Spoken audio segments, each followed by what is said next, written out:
pregunta para ampliar la mirada. Diálogos entre disciplinas para descubrir el mundo. Con vos que estás ahí, en tu casa, en las aulas, con los y las docentes. Nuevas formas de conocer, otros modos de aprender.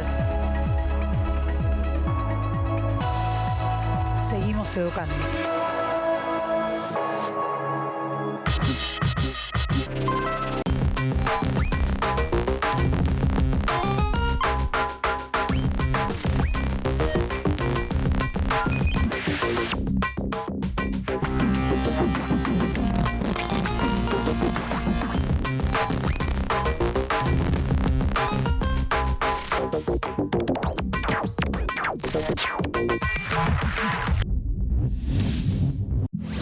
Hoy con Carla, profe de historia, y con Lucas, profe de matemática, nos preguntamos, ¿las fronteras unen o separan?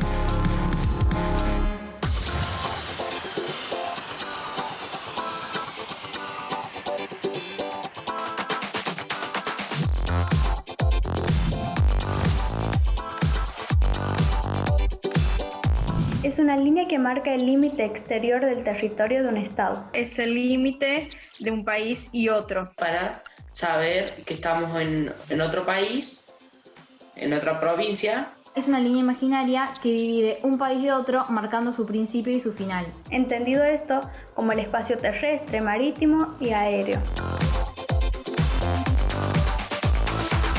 No, nunca estuve en una frontera. No, estuve cerca de la frontera de Chile cuando fui a Mendoza, pero no pasé.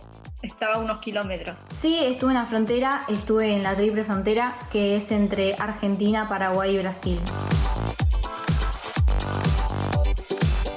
Frontera ya es cuando cruzás y límite es que estás ahí cerca, pero no lo cruzás. Estás al límite de cruzarlo. La diferencia entre frontera y limitación es que la limitación marca áreas en donde el mismo estado sigue teniendo la soberanía, mientras que la frontera marca la diferencia entre un país y el otro.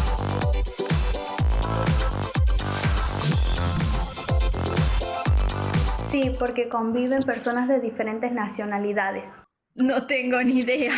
La relación entre frontera y convivencia es que, para que haya una frontera, ambos países tienen que estar de acuerdo en que ninguno va a traspasar esa frontera.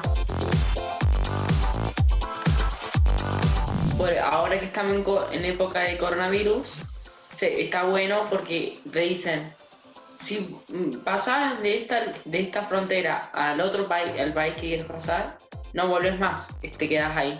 Las fronteras sirven para crear identidad, ya que a partir de ellas se crea la noción de pertenencia a un país. Para establecer el límite de un territorio y entre el otro, para saber cuál corresponde a cuál. Las fronteras son necesarias para tener una ciudadanía, una cultura, para ejercer poder, entre otras cosas.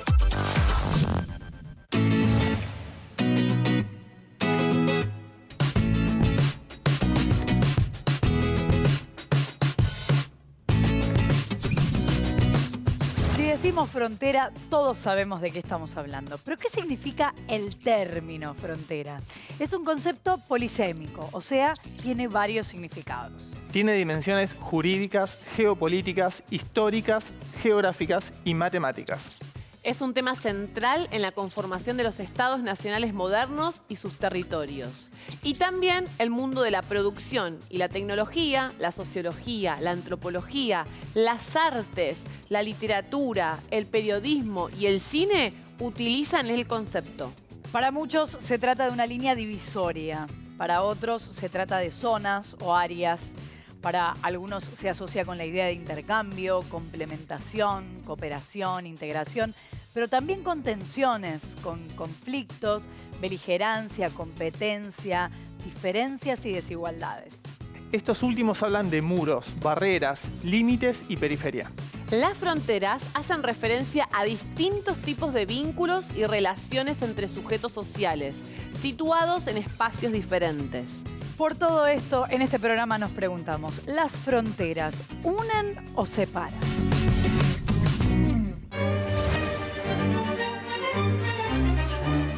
incursión a los indios ranqueles es una obra literaria del escritor, periodista, político y militar argentino Lucio Mansilla, que se publicó a modo de apostillas en 1870 en La Tribuna, un diario de la época perteneciente a los hermanos Varela, que eran amigos del autor y a quienes nombra en los primeros capítulos. El texto describe su encuentro ocurrido en los primeros días de abril de 1870 como coronel del ejército argentino con el Lonconato, en su propio territorio, actualmente dentro de la provincia de La Pampa. Y cuenta que el cacique se hacía llamar Mariano Rosas, porque ese nombre le había dado su captor, Juan Manuel de Rosas. El motivo del viaje de Mansilla era convencer al cacique de trasladarse a la comandancia de Río Cuarto, provincia de Córdoba, para refrendar un tratado de paz con el gobierno argentino. Él está en la frontera y se le ocurre, ¿no? Así como dice él, una calavereada militar. Esa es la frase que él usa, y se va a ver a los ranqueles. Porque él dice, se está debatiendo acá si matar a los indios, negociar con ellos, y él cree que hay que negociar. La posición de él es que hay que negociar con los indios, no matarlos. Que son negociables y que son una cultura que negociando se las podría incorporar marginalmente, por lo menos al principio. Entonces quiere ir y quiere demostrar esto. Y manda 2 o 3 articulitos y hace un parte, son 5 carillas, donde es castigado, porque esto que hace él es como una sublevación militar. Nadie lo mandó. Usó recursos del Estado, se va con 2 sacerdotes, etc. Deja un puesto militar, todo para ir a ver a los indios. Pero también él lo hace porque, por un lado, le interesa su posición y, por otro lado, porque le interesa conocer esta otra cultura. Estos escritos con los relatos se publicaron como libro y recibieron el primer premio en 1875 en el Congreso Geográfico Internacional de París. En uno de sus pasajes, Mansilla relata: los indios viven entre los cristianos fingiendo pobrezas y necesidades, pidiendo todos los días, y con los mismos preámbulos y ceremonias piden una ración de sal que un poncho fino o un par de espuelas de plata. Tener que habérselas con una comisión de estos sujetos para un jefe de frontera presupone tener que perder todos los días unas 4 horas en escucharles. Yo, que por mi temperamento sanguíneo, bilioso, no soy muy pacienzudo que digamos, he descubierto con este motivo que el deber puede modificar fundamentalmente la naturaleza humana. En algunos parlamentos de los celebrados en el Río Cuarto, más de una vez derroté a mis interlocutores, cuyo exordio sacramental era: para tratar con los indios se necesita mucha paciencia, hermano. No sé si tenéis idea de lo que es un parlamento en tierra de cristianos. Y digo en tierra de cristianos porque en tierra de indios el ritual es diferente. Santiago Avendaño, 7 años con los ranqueles. Otro de los relatos clásicos de la época es el que cuenta la historia de Santiago Avendaño. Esta es la más completa narración que conocemos de un cautivo criollo en el Río de la Plata. Santiago nació en la provincia de Mendoza el 24 de julio de 1834. Era el menor de una familia de 5 hijos y fue tomado cautivo a la edad de 7 años por un malón en el que participaron los caciques ranquelinos Painé y Pichún, además del cacique renegado, coronel Manuel Baigorria. Fue precisamente este coronel, capitanejo que vivía entre los indios, desertor por causas políticas, quien casi 8 años más tarde lo incitó a fugarse y le proporcionó la información y los caballos para que lo hiciese. El cacique Caunicú lo adoptó al poco tiempo de llegar a los toldos, lo cuidó y adoctrinó tratándolo como a un hijo, motivo por el cual Santiago dudó a la hora de intentar la fuga. Sorprende el hecho de que, habiendo sido tomado cautivo tan joven, no se hubiese integrado de forma total, como es el caso de la mayoría de los cautivos a esa edad. Cuenta el relato que es posible que el contacto continuo con el coronel Baigorria, que vivía en los toldos con sus mujeres, una india y 3 cautivas, además de la extensa comunidad de cautivos en estos asentamientos, le permitiese vivir en ambos mundos a un tiempo. De hecho, la frontera en esa época era una línea permeable donde indios y criollos convivían, comerciaban y estaban en continuo contacto. Solo de vez en cuando la amenaza del malón tensaba las relaciones. En ambos lados de las fronteras vivían y se relacionaban una mezcolanza de personajes, indios, mestizos y gauchos vaquianos, en continuo tránsito a través de la porosa frontera. Tras ser liberado, Avendaño quiso dedicarse a una actividad en la que pudiera servir la causa de los indios y conectar las dos culturas que tan íntimamente conocía. Fue nombrado intérprete de la provincia de Buenos Aires y su gestión lo llevó de nuevo a las Salinas Grandes a negociar con Calfucurá tras la caída de su aliado Juan Manuel de Rosas.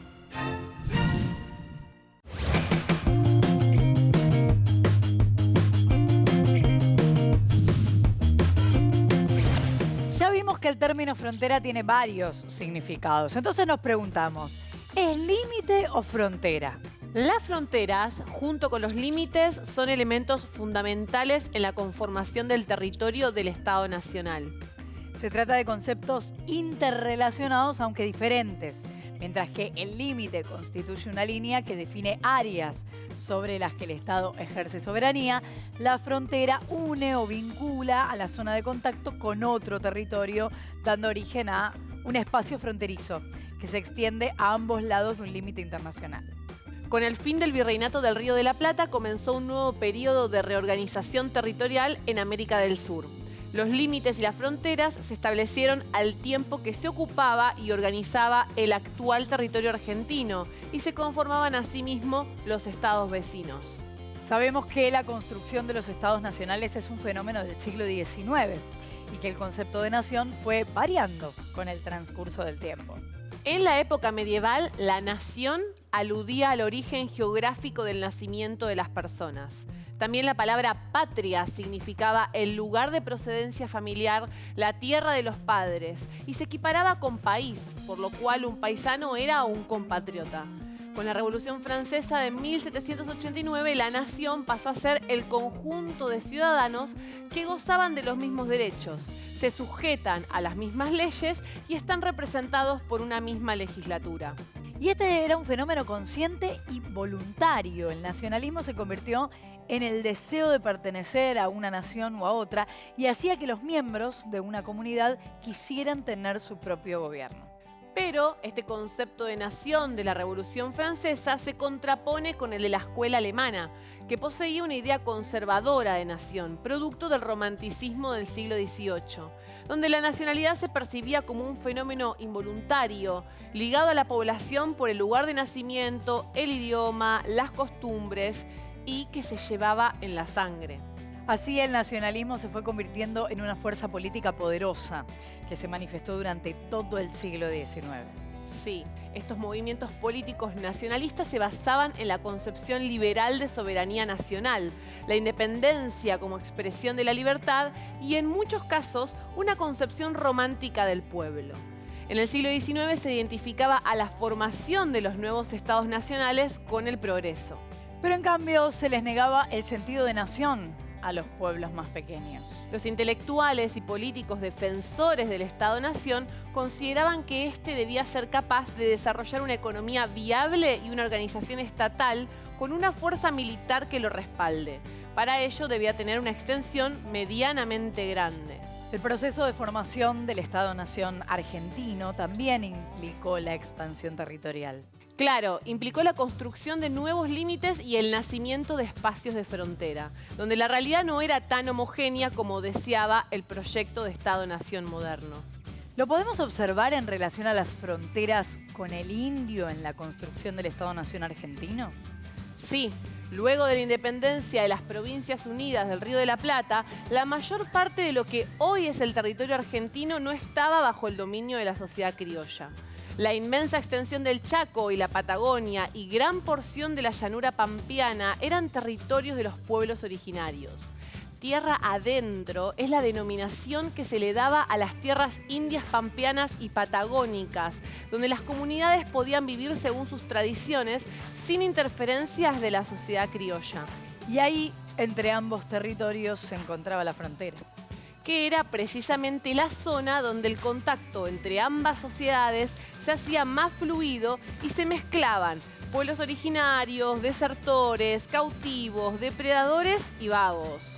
Porque la frontera también era el refugio para los marginales de la sociedad criolla, ¿no? Sí, la frontera era el espacio donde se encontraban y confluían en búsqueda de libertad o de comercio con los indígenas, ya fuera lícito, como en el caso del intercambio de ponchos pampa, plumas, pieles, riendas y otras bagatelas por el aguardiente, yerba, tabaco y otros vicios, o ilícito, como en el tráfico de armas, pólvora o ganado robado. Pero también sería el espacio más castigado por el terror de la guerra. Y sí, básicamente porque la guerra era casi continua. En esa época la contienda pasaba por múltiples causas.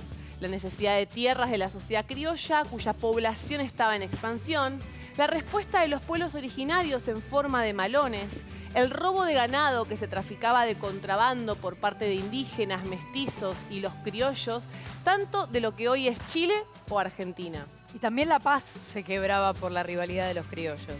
Claro, distintos grupos de poder buscaban alianzas con otros grupos de las comunidades originarias para participar en las guerras civiles argentinas. También hubo numerosos conflictos entre los mismos pueblos indígenas, por diferencias culturales, por luchas por poder. Definitivamente existían antagonismos entre pehuenches, araucanos y ranqueles.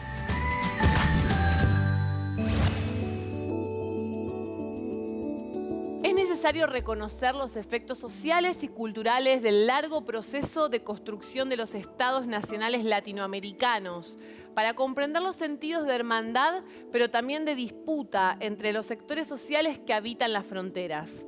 Los guaraníes que habitan la frontera argentino-boliviana no reconocen el límite como un obstáculo y han mantenido estrechos vínculos entre las aldeas.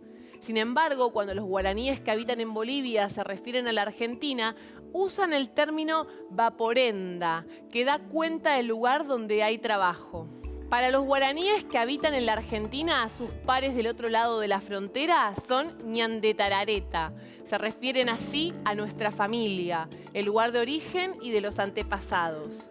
Sin embargo, para ambos, el lugar de los antepasados y el lugar del trabajo se encuentra del otro lado de la frontera política. Otra situación es la discriminación y xenofobia, promovido en ocasiones por algunos medios masivos de comunicación, cuando se desarrolló el programa de integración regional del Mercosur. Históricamente, los inmigrantes limítrofes no habían competido laboralmente con los argentinos, ya que ellos buscaban trabajos que los argentinos no pretendían, ya sea por la calificación o remuneración. Lo que produjo malestar no fue un aumento de inmigrantes, sino la falta de trabajo. Había un nuevo horizonte laboral para los argentinos y esto produjo un estado de tensión, no porque los inmigrantes empezaran a competir con los argentinos, sino que los argentinos eran quienes empezaban a competir con los inmigrantes por los pocos puestos de trabajo. Las investigaciones desmienten creencias muy comunes sobre las zonas fronterizas. La primera creencia dice que las líneas políticas dividieron culturas.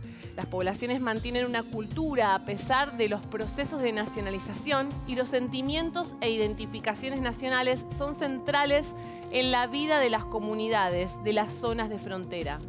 Por ejemplo, en las ciudades de La Quiaca y Villazón, ubicadas en la frontera entre Argentina y Bolivia, se realiza una fiesta de carnaval con trajes idénticos. En el año 2000 solo había trajes hechos en Villazón, Bolivia, para un solo grupo de bailarines. Cuando los argentinos cruzaron a Villazón y compraron sus trajes de diablo, dejaron a los bolivianos sin trajes para su carnaval. Esto provocó un escándalo en la frontera, ya que fue considerado por los bolivianos como un robo de cultura. Las dos poblaciones realizan la misma fiesta, pero nunca evaluaron la posibilidad de realizarla conjuntamente. En este caso, la frontera actúa solo como un límite, la imaginación.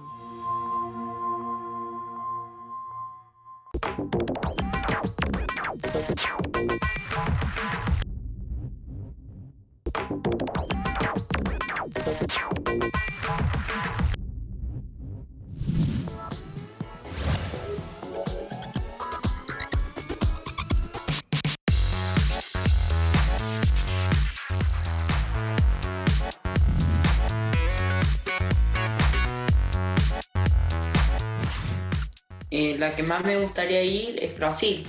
Me encantaría visitar la frontera del Uruguay. ir por Bolivia, Chile, también Perú. Me gustaría ir porque como están más cerca y está bueno conocer también que tenemos cierta, a veces, similitudes de culturas. Creo que las que más me llamaron la atención fueron la de Lago Mayor, que es entre Italia y Suiza, y una que se llama las Cataratas de Detian, que es entre China y Vietnam. Y las fronteras que yo creo que son más reconocidas es la del Brasil, Uruguay, Perú, Estados Unidos y Francia. La triple frontera, no sé, la de México y Estados Unidos, tal vez. Creo que las fronteras más conocidas son las Cataratas del Iguazú, Río Grande, que es entre Estados Unidos y México, el Monte Everest, el Río del Amazonas y la Cordillera de los Andes. Separa, porque si no estuviera la frontera, como dije anteriormente, no nos meterían presos. Si no tuviera la frontera y pasara a otro país que no conozcamos y no sabemos sus leyes, nos tenemos que adaptar ahí o si no nos meten presos. Y yo creo que las fronteras unen porque nos hacen compartir nuestra cultura con ellos y su cultura a veces la utilizamos en la Argentina. Ahí, porque creo que está bien que separen de un territorio a otro, todo siendo legalmente, no invadir ni decir, bueno, acá está mi territorio porque yo lo digo, sino creo que está bueno que sea un acuerdo de esta es mi parte, esto te corresponde a vos. Creo que está bien. No creo que separen, sino que es más que nada para mantener un orden en el mundo. Creo que de alguna forma las fronteras separan, ya que su objetivo es delimitar los territorios.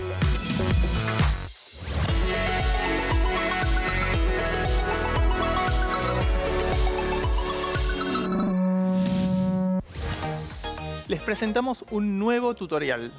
Para eso, paso 1. Agarra un mapa de Argentina, en papel o de una aplicación digital y selecciona 3 capitales provinciales. Paso 2. Ubica aproximadamente el lugar en el que vivís actualmente. Paso 3. Indica en el mapa un camino entre el lugar en el que vivís y cada una de las capitales que elegiste, de manera que se atraviesen la menor cantidad de fronteras entre provincias. Paso 4. Para cada una de las provincias por las que pasan los caminos que indicaste, enumera 2 cosas que encuentres en común con el lugar en el que vivís. Pueden ser costumbres, música, símbolos o algo que te guste de ese lugar. Paso 5. Subí las cosas que indicaste en el punto 4 para las provincias a nuestras redes.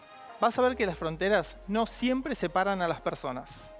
Muchas veces son solamente una manera de organizarse.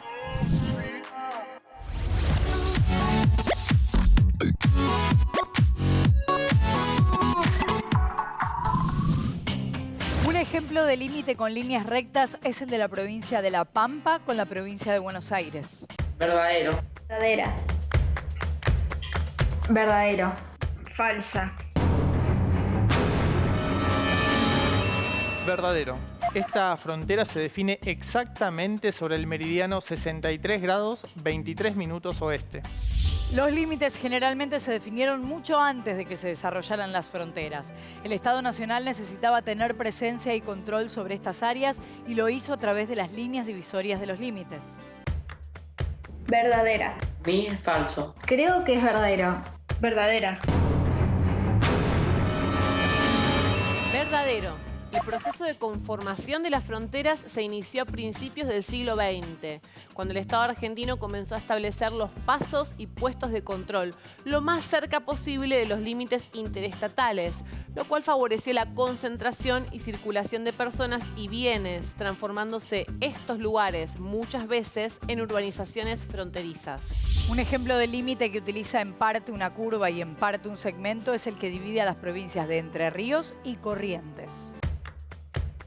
Verdadero. Verdadera. Verdadera. Falso. Verdadero. La Ley Nacional número 1149, sancionada el 22 de diciembre de 1881, fijó legalmente el límite con Corrientes.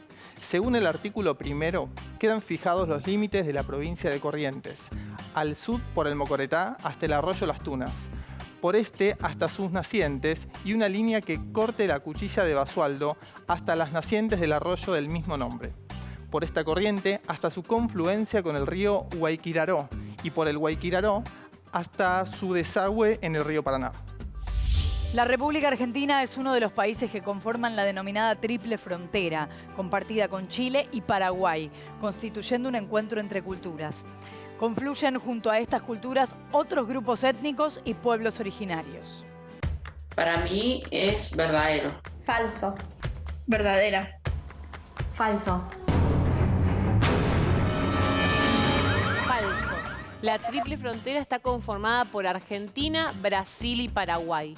Asimismo, la diversidad de culturas de la región se puede comprender desde la geografía social, ya que nos referimos a 3 países diferentes y a diversos grupos étnicos que coexisten y que se integran en este punto de sus fronteras. El concepto de nación fue variando con el transcurso del tiempo. En la época medieval, la nación aludía al origen geográfico del nacimiento de las personas. También la palabra patria significaba el lugar de procedencia familiar a la tierra de los padres y se equiparaba con país, por lo cual un paisano era un compatriota. Verdadero. Falso. Verdadera.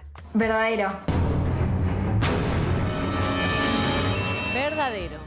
Con la Revolución Francesa, el nacionalismo se convirtió en el deseo de pertenecer a una nación o a otra y hacía que los miembros de una comunidad quisieran tener su propio gobierno.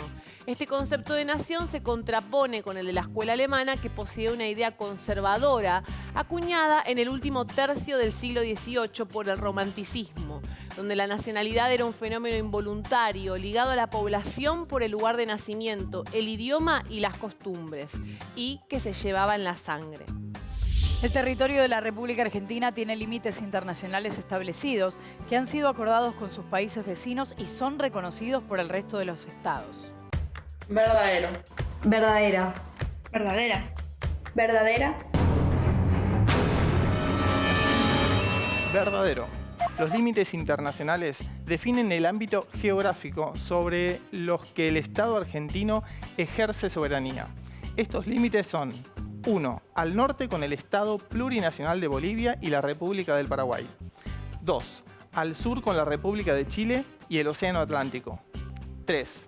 Al este con la República Federativa del Brasil, la República Oriental del Uruguay y el Océano Atlántico. 4. Al oeste con la República de Chile. Asimismo, la prolongación vertical de las líneas divisorias define un subsuelo y un espacio aéreo y marítimo, sobre los cuales el Estado también ejerce soberanía. Cuando lo que divide a dos países es una cordillera, una manera posible de definir el límite es a partir de tomar los picos más altos y definir los segmentos que los unen. Verdadero. Falso. Verdadera. Verdadero. Verdadero. En matemática llamamos a ese tipo de figuras poligonales, es decir, una curva que se conforma de segmentos que están unidos por extremos.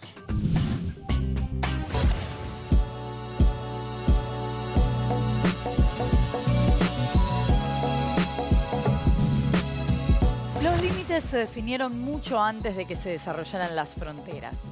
El Estado Nacional necesitaba tener presencia y control sobre estas áreas y lo hizo a través de estas líneas divisorias. El proceso de conformación de las fronteras se inició a principios del siglo XX, cuando el Estado argentino comenzó a establecer los pasos y puestos de control lo más cerca posible en los límites interestatales. Esto favoreció la concentración y circulación de personas y bienes, transformándose estos lugares muchas veces en urbanizaciones fronterizas.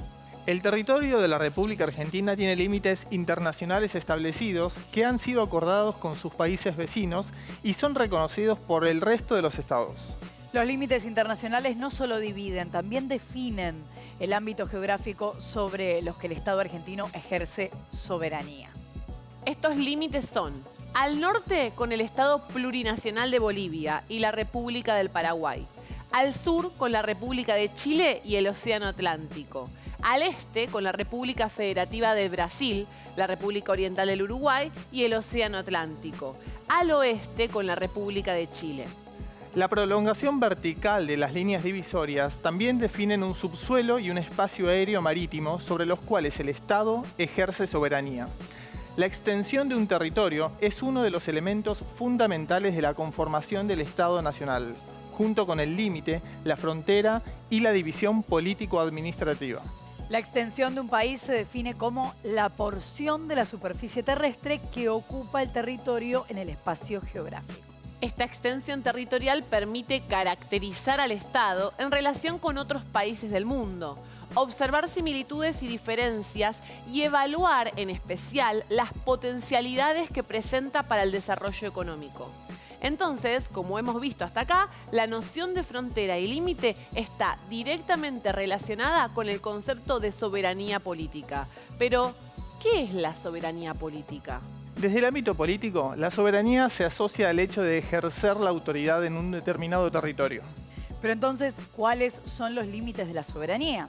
En el plano internacional, un Estado es reconocido como tal solo cuando cuenta con un territorio propio. La República Argentina, a lo largo de su historia, se consolidó como un Estado soberano y como tal cuenta con un territorio delimitado en el que habita su población. Si bien algunas cuestiones del límite con los países vecinos fueron resueltas en el siglo XX, las características generales que hacen a la formación, ubicación y superficie terrestres actuales de Argentina fueron definidas en el transcurso del siglo XIX. El territorio argentino ejerce su soberanía sobre todo su espacio geográfico y como tiene acceso al mar, su territorio incluye también una porción marítima u oceánica. Así, el territorio argentino abarca 3 tipos de espacios: el terrestre, el marítimo y el aéreo. En estos espacios, el Estado argentino tiene la capacidad de ejercer su autoridad y el control de manera exclusiva. Recordemos que Argentina tiene pendiente la resolución del conflicto con el Reino Unido relativo a la soberanía sobre el territorio comprendido por las Islas Malvinas, Georgias del Sur y Sandwich del Sur y los espacios marítimos correspondientes que fueron usurpadas por Gran Bretaña en 1833. Sí, no solo sobre las islas, sino también sobre el espacio marítimo o plataforma continental jurídica, definida por la Convención del Derecho del Mar, como el espacio sobre el cual el Estado ejerce derechos de soberanía, a los efectos de la exploración y explotación de sus recursos naturales. En el año 1991, antes de la entrada en vigor de la Convención del Mar, la República Argentina, en su condición de Estado ribereño, ha fijado sus espacios marítimos mediante la Ley número 23.968, Ley de Espacios Marítimos, correspondientes al sector continental, las islas del Atlántico Sur y el sector antártico argentino. Estos espacios marítimos son el mar territorial, la zona contigua, la zona económica exclusiva y la plataforma continental. La Argentina ejerce en esos espacios el control de uso y explotación de los recursos naturales, en las aguas y en el lecho y subsuelo. También la República Argentina ejerce soberanía sobre el espacio aéreo. Este espacio comprende la porción de la atmósfera que recubre el espacio terrestre y el mar territorial. El espacio aéreo, que supera los límites territoriales de los estados, por ejemplo, en alta mar, es espacio aéreo internacional de libre circulación. Ya aprendimos sobre la soberanía política, los límites, las fronteras, pero ¿existen otras formas de soberanía? ¿Podemos ampliar el significado de soberanía a otros conceptos?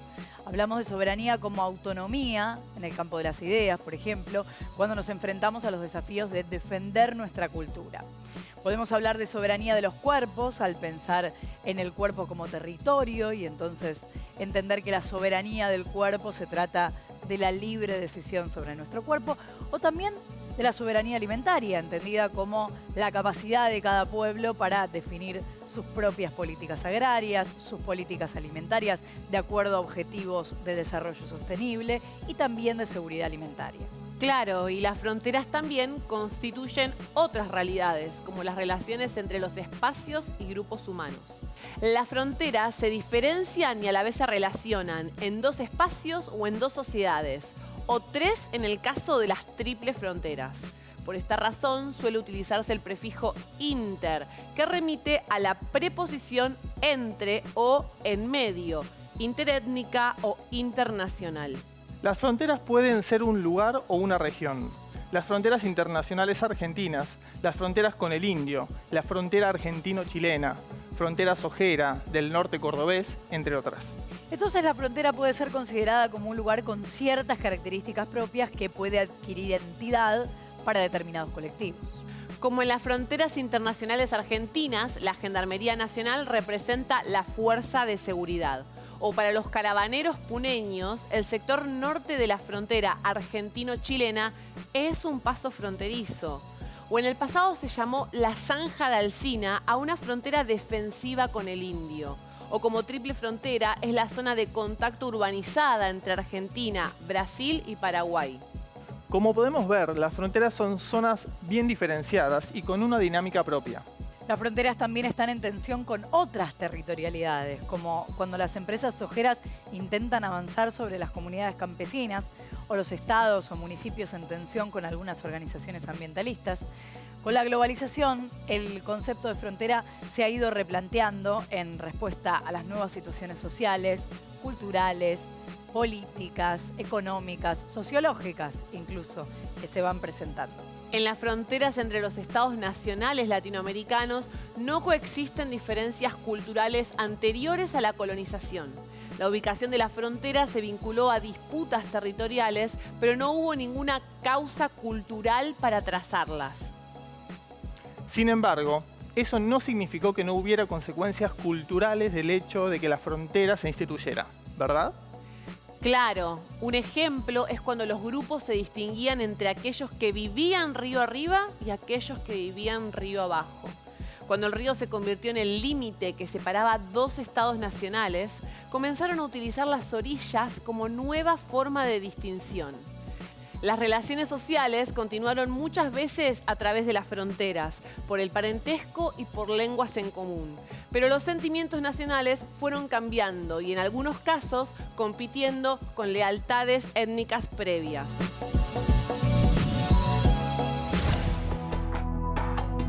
Argentina es uno de los países que conforman la denominada triple frontera, compartida con Brasil y Paraguay. Este espacio geográfico es un buen ejemplo de lo que es el encuentro entre culturas. Al mismo tiempo, en esta área confluyen junto a estas culturas otros grupos étnicos y pueblos originarios. Esta diversidad de culturas se puede comprender desde la geografía social, ya que nos referimos a 3 países diferentes y a diversos grupos étnicos que coexisten, que se integran en este punto de sus fronteras. Al principio se lo denominaba Área de las 3 Fronteras. Hoy se llama Triple Frontera, nombre que surge a principios de la década del 90. La Triple Frontera se caracteriza por ser una población sumamente heterogénea. Se estima que los migrantes representan el 40% de la población en la región, con predominio de grupos provenientes de China, Líbano y Corea. En esta zona se encuentran una de las comunidades árabes más grandes en Sudamérica, en su mayoría libaneses, la mayoría de los cuales residen en Foz de Iguazú. La comunidad árabe empezó a asentarse desde principios del siglo XX y debido a la guerra civil libanesa hubo una segunda oleada en la década de 1980. Hasta la década de 1960, la economía de la región fue predominantemente agrícola. En este periodo, muchos campesinos brasileros se asentaron en Paraguay y cruzaron la frontera sin documentos. Los brasiguayos constituyen un grupo sin reconocimiento de derechos o acceso a servicios públicos, la cual constantemente es víctima de discriminación por parte de los paraguayos. Geopolíticamente, la triple frontera está constituida por múltiples relaciones económicas, sociales, políticas, laborales, culturales y personales, entre actores de diversa naturaleza, que configuran un espacio transnacional. Este espacio está marcado por contrastes entre los países que comparten las fronteras y al interior de sus regiones. Geográficamente, la región se encuentra en el epicentro del sistema hídrico del acuífero Guaraní, uno de los más grandes del planeta, y el primero en cuanto a facilidad de acceso. Este reservorio de agua potable ha sido muy significativo en los últimos tiempos, debido a la importancia que se está dando al agua potable como un recurso escaso para los próximos años y lo fundamental que resultará para la humanidad. La Triple Frontera, aparte de ser una zona en donde conviven y coexisten diferentes grupos étnicos, correspondiente a los 3 países que la conforman, también es una región importante en reserva energética, con una multitud de recursos naturales de valor agregado como el agua dulce, la fertilidad de las tierras y la capacidad energética. Y esto la hace un actor clave y estratégico en las cadenas de valores regionales y mundiales.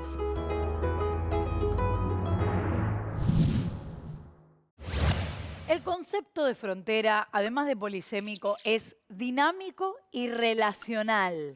Como vimos, articula múltiples características jurídicas, geopolíticas, históricas, geográficas, antropológicas, políticas, económicas, culturales también. Las fronteras indican los distintos tipos de vínculos y relaciones entre los sujetos sociales y la cultura.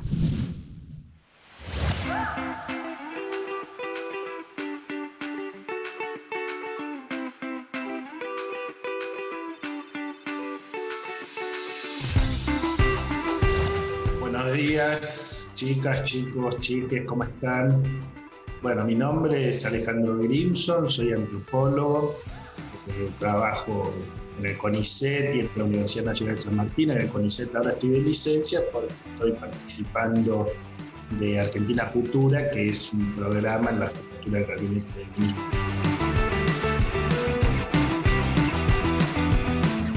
Hay dos tipos de frontera, hay fronteras físicas y hay fronteras simbólicas. Por ejemplo, una frontera física puede ser una montaña, puede ser un muro, puede ser algo difícil de cruzar. Y hay fronteras simbólicas que tienen que ver con las identidades. Por ejemplo, el grupo tal, los hinchas de tal club y los hinchas de tal otro. Pero, ¿qué sucede? Que también hay fronteras entre los países. Y en las fronteras entre los países a veces coinciden las fronteras físicas con las fronteras simbólicas. Por ejemplo, vos vas a la frontera, no sé, entre Argentina y Paraguay, hay un río, el río Paraná. Entonces, ¿qué sucede? Que en un lugar es como una casa en un sentido. Vos estás adentro de tu casa, abrís la puerta, salís a la calle. La calle es de todos y todas, no es tuya, no es tu propiedad, no es tu lugar privado, ¿no es cierto? Una casa también tiene una frontera con la calle. Y un país tiene una frontera con otro país en un sentido, porque de un lado vos sos ciudadana, sos ciudadano, del otro lado sos turista, sos extranjero. Bueno, también podés ser un inmigrante que no consiguió legalizar sus papeles, por ejemplo, ¿no? Entonces las fronteras importan mucho, porque las fronteras pueden marcar distintas cosas, pueden marcar que vos estás en tu lugar, que estás fuera, estás visitando otro lugar, que vos tenés ciertos derechos o no, etcétera, etcétera. Y las fronteras son lugares donde hay mucho movimiento de personas en algunas situaciones, entonces vale la pena reflexionar sobre eso. Tenemos nuevas fronteras. Supuestamente estamos en el mundo de la globalización, donde hay libre tránsito y flujos de gente de un lado para otro, pero la verdad es que hay muchos lugares del mundo donde se están levantando nuevos muros. Muros literales, muros que impiden que la gente se desplace de un lado a otro, que intentan detener la inmigración, o muros en un sentido simbólico porque hay cierta persecución, o muros en un sentido simbólico porque hay cierta persecución hacia la migración desde las zonas más pobres del mundo hacia las zonas donde hay mayor calidad de vida. Entonces, realmente es una preocupación. Las fronteras pueden ser lugares que potencien la conexión entre los pueblos o pueden terminar siendo escenas de conflictividad, ¿no? Y en ese sentido lo que vemos es que en un mundo desigual, inexorablemente hay sectores de poder que hacen fortalecer las fronteras para detener a los sectores más vulnerables. En un sentido abstracto, las fronteras pueden unir, separar o hacer las dos cosas al mismo tiempo. Obviamente, allí donde se están colocando muros gigantescos o donde se están haciendo persecuciones para impedir que lleguen los migrantes, las fronteras separan. Las fronteras están marcando un límite, están diciendo usted no va a pasar, ¿no? Como los carteles, digamos, o los mecanismos, los enrejados que generan guetos de pobres y lugares de lujo o protegidos, entre comillas, para aquellos más pudientes.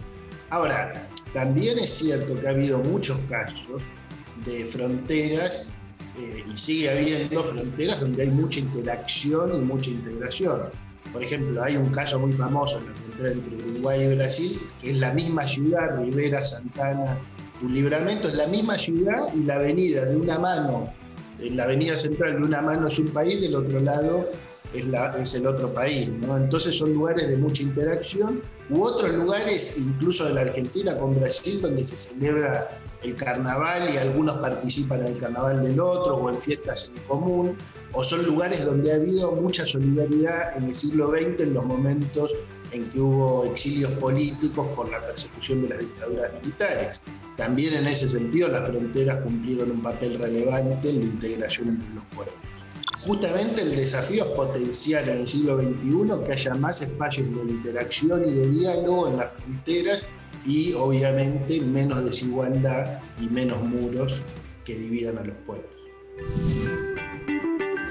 Bueno, muchas gracias chicos, chicas, chiques, nos vemos.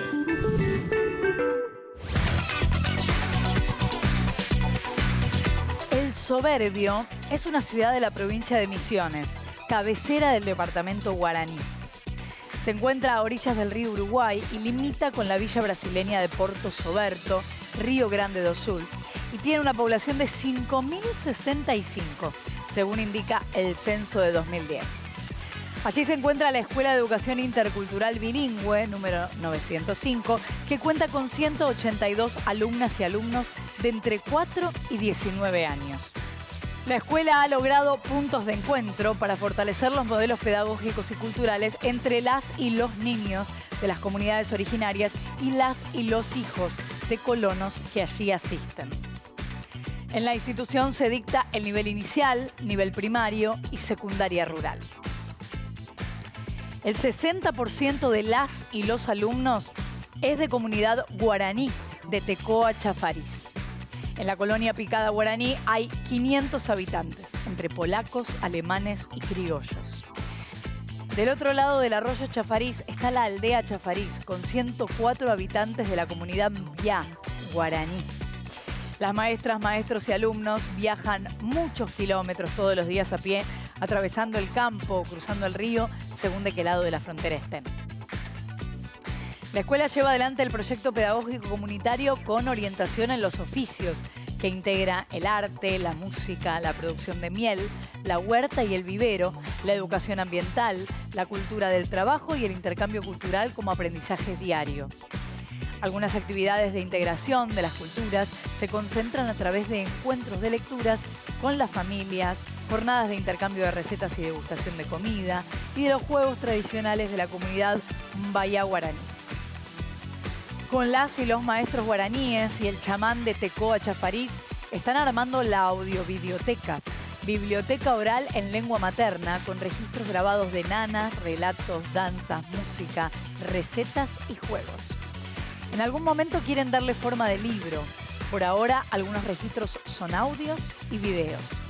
Este trabajo es elegido por la comunidad para investigar, recuperar y poner en valor la cultura y su identidad. La modalidad de educación intercultural bilingüe, instaurada a partir de la sanción de la nueva Ley de Educación Nacional en el año 2006, se instala para garantizar el respeto por la identidad étnica, cultural y lingüística de los pueblos originarios. En las escuelas latinoamericanas tradicionalmente se plasmaron identidades nacionales en desmedro de las identidades de raíces indígenas. Sin embargo, también es en América Latina donde el paradigma de la escuela intercultural bilingüe surge para contribuir al desarrollo y mantenimiento de lenguas y culturas ancestrales que durante mucho tiempo no fueron tenidas en cuenta. Hoy esta modalidad de educación tiene por delante la tarea de buscar consensos entre los líderes indígenas y las autoridades de los ministerios de educación de cada una de las jurisdicciones para llevar a cabo el diseño de políticas educativas cada vez más inclusivas y participativas. En el programa de hoy vimos los diferentes significados de frontera. Desde matemática exploramos los diferentes tipos de límites y fronteras y aprendimos algunos métodos para ubicarlos en los mapas. Desde la historia analizamos el lugar de las fronteras en la conformación del Estado Nacional y su territorio. Y observamos ejemplos paradigmáticos de fronteras en referencia a cuestiones étnicas, productivas y territoriales. Vimos que para muchos las fronteras se refieren a una línea divisoria. Y para otros se trata de zonas o áreas. Para algunos también se asocia con las nociones de intercambio, complementación, cooperación e integración. Y para otros a tensiones, conflictos, competencias y hasta diferencias irreconciliables. Estos últimos hablan de muros, barreras, límites y periferia. Por esto vimos que las fronteras siempre refieren a distintos tipos de vínculos y relaciones entre sujetos sociales. Actores espacialmente diversos en variadas dimensiones y escalas que definirán cuánto nos unen o separan las fronteras.